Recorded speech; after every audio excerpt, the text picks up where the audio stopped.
From Timcast.com, Elon Musk tweets video entering Twitter headquarters, updates bio to chief twit as deal nears closing. This is huge. Let's see if I can. You can't really see the video; it's very small. But it's just Elon Musk laughing as he carries a sink into Twitter, and he says, "Entering Twitter HQ, let that sink in." Ha ha ha ha ha ha. Now I get it. Wow, That's he's right. the cheesiest dad jokes, man. But he earned it. He's not throwing the kitchen sink at it. This is about let it sink in. This is all for the joke. I guess. Or is he going to wash the dishes? Is he going to clean the place up? I mean, is it all these? He's going to fire 75% of the staff. Did you see the demands? They sent a demand. Yeah, they were to Elon ludicrous. Musk. But they weren't asking him to do stuff. They were just demanding that he does. They stuff. were like, what would the demand? "Don't fire us." It was For real, yeah. It was like, let us work from home. I think. don't was be another racist. one. Don't be racist was one of them. Don't stop us from working from home. Don't be politically biased. That was my favorite one. Oh wow. See, that's exactly what it is. Colin Wright tweeted this. He was like, "It's going to be funny when all the woke left flip and now support and now demand the government intervene to stop private companies from setting their own rules." Demand preservance of benefits. Demand leadership, ensure fair severance for all workers. Demand transparent, prompt, thoughtful communication around the working conditions. blah, Some blah. of these you would think he's going to do anyway, but as soon as you start demanding of your owner, like, well, you should probably. You know what he should do? He should turn off Twitter from like, I don't know what, like 5 to 7 every night. He just turns it off. That'd be great. And it's like, everybody, you have to watch something else. You can't use Twitter. Go read a book. Go read a book. Yeah, he turns it off for 2 hours. Calm down, everybody. Go on. And then everyone just starts like shaking and they're getting, ah! No, if he did that, they just go to Instagram or something. Yeah. Or they demand that he preserves the current head count. They demand that he doesn't fire them. What in the heck kind of demand is that? I'm really jealous of Elon Musk. You know why? Because he gets to fire these people. Like, just imagine how much fun that would be. No, for everybody, listen. Imagine you're Elon and you walk into Twitter HQ and you get to walk through the whole building. You're a billionaire, so you can fly in a private jet to any one of your satellite offices, and you get to walk through and just look someone right in the eye and go, "You get out." It's lucky, you know. These people making the demands, I mean, what were their home lives like when they were kids? Were they making demands of their parents? Were their parents, Yes. just fully saying, "Sure, probably, yeah, Yeah, right"? I mean, we snowplow, see you know, lots of parents doing that. Snowplow parenting. When the parents bulldoze everything out of the path of the kid, so these kids grew up with no obstacles and they expect to be handed everything. That's why they're confused. The government isn't just giving them free food. It's why they say things like, "There's more empty houses than homeless people, so let's just put them in the empty houses." And then you're like, hey, "Do you know what 1 + 1 equals?" Like, you put a mentally ill person in a house. How long until the house burns down, falls apart? Who's supporting? Who's sustaining it? Who's paying taxes?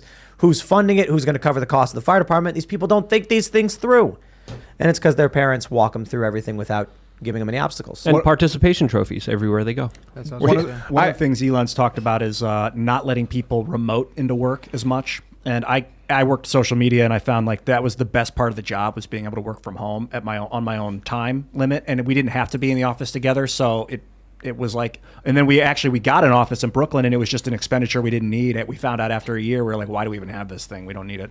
So I don't know. I hope that he's open to letting people work remote, but he thinks that, I think what he said is that if the people aren't there to have oversight over, that they don't work properly, and that might be a good argument.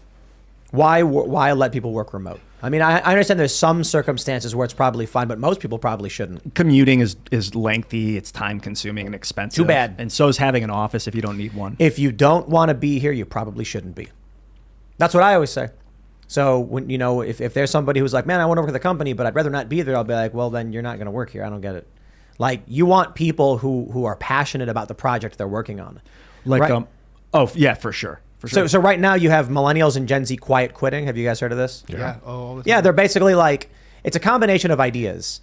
One way I've heard it described when they're trying to make it, politically correct is, it's not working. It's just doing exactly what you're asked. And it's like, okay, well, that's nothing. That's called doing your job.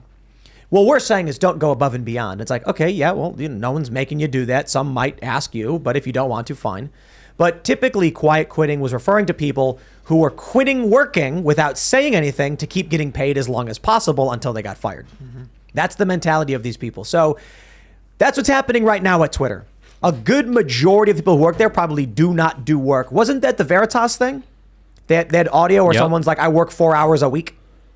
This is going to be very exciting. I'm optimistic about this. I'm skeptical because the man still wants to sell robots and put brain chips inside of your skull. But at the same time, he did tweet today that he's, quote, a big fan of citizen journalism. He also tweeted how citizen journalism is dismantling the establishment bias, and then went on a tirade and went as far as to even call the New York Times a, quote, chaotic actor causing problems in our society. So he didn't say that exactly. He said that, just in the general sense of what he was saying here. So I'm excited for what he's going to be doing. I'm excited for the opportunities that are going to be presented, because he's essentially promising free speech. He's essentially saying, hey, the establishment has gotten it wrong. A lot of people have been censored before. We need free speech more than ever. I'm willing to put billions of dollars into this. What's going to be the result of this? I don't know. I hope it's going to at least help mend a lot of the bigger problems in our society, because I think it can. Because the larger divide and conquer agenda that has been pushed on everyone, the larger disinformation, the larger censorship efforts have been causing a net negative towards our society. You could solve all of that just by allowing people to talk freely. And with him already cheering on citizen journalism, independent journalism, trying to, of course, promote people who are trying to hold big powers accountable, highlights how this could potentially be something that could be amazing and world changing.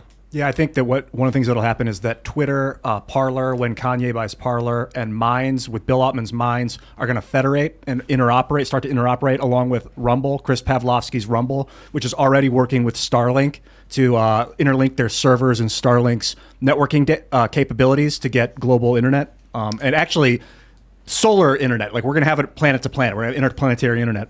And you have all these networks start to be able to interoperate. Jack Dorsey wants Twitter to be a protocol, meaning that you're unbannable, it's decentralized, everybody can post, no one has control over what you say.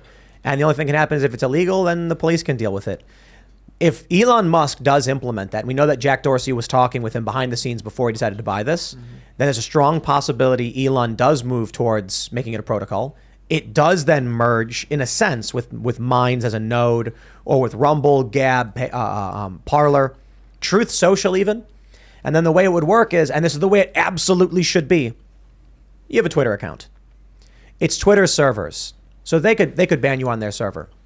But if you turn it into a protocol, your username goes onto whichever server you want it to be on.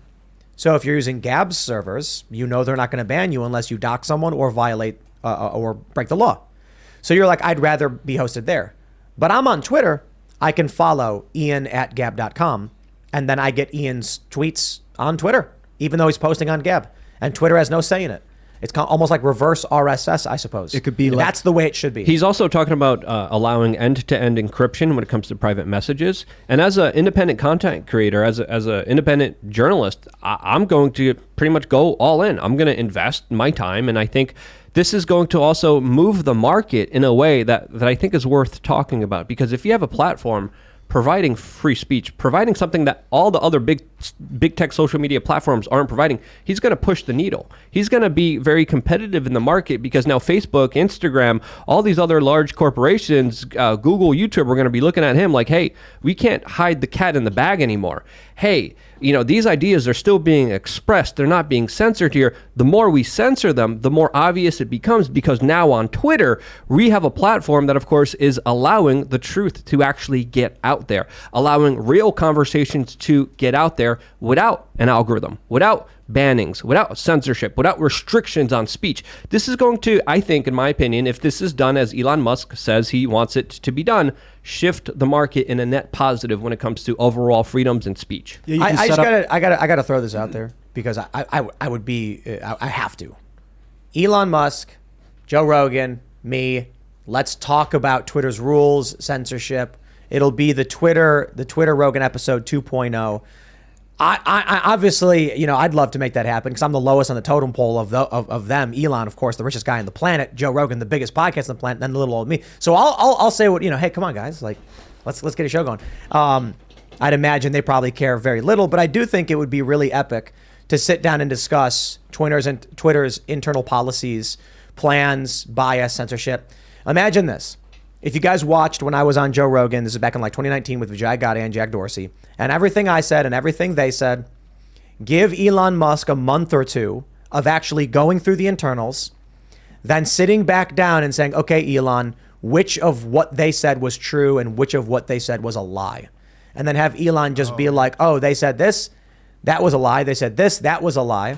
And then to go through policy, procedure, philosophy, ideology, it would be incredible. But we're also going to find out what was. I think this is a big possibility of finding out how else was Twitter manipulated. We're going to find out about the bots. We're going to find out what they were doing. We're going to find out about their algorithm. We're going to see what an uncontrolled social media platform is, unless the FBI, DOJ, and U.S. intelligence agencies come to Elon Musk and kind of proverbially put the gun to him and say, hey, you're going to do what we want you to do. Look at this. Drew Hernandez says, apparently leftists are fleeing to this new Twitter alternative called Tribal Social Network. Wow, dude. They've posted that they don't censor. They just have an algorithm that bans bigotry.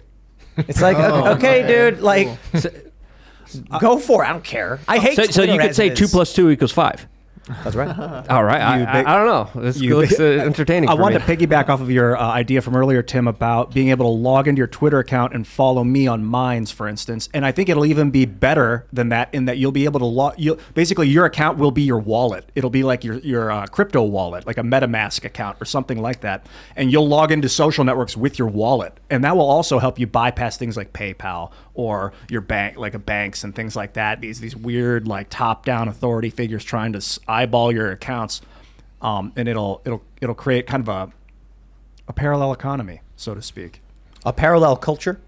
Yeah, for sure. It's like the fist breaking out of the ground of dirt. It's awesome. Thanks for checking out this segment from the Timcast IRL podcast. But if you want to check out the full show live, tune in Monday through Friday at 8 p.m. And if you want more special access content, head over to timcast.com and become a member. Your membership helps sustain this company, keep our journalists employed, makes this show happen, and you will get access to exclusive members-only segments of the Timcast IRL podcast, and there's a massive library to check out. So again, go to timcast.com or tune in Monday through Friday at 8 p.m., and we'll see you all there.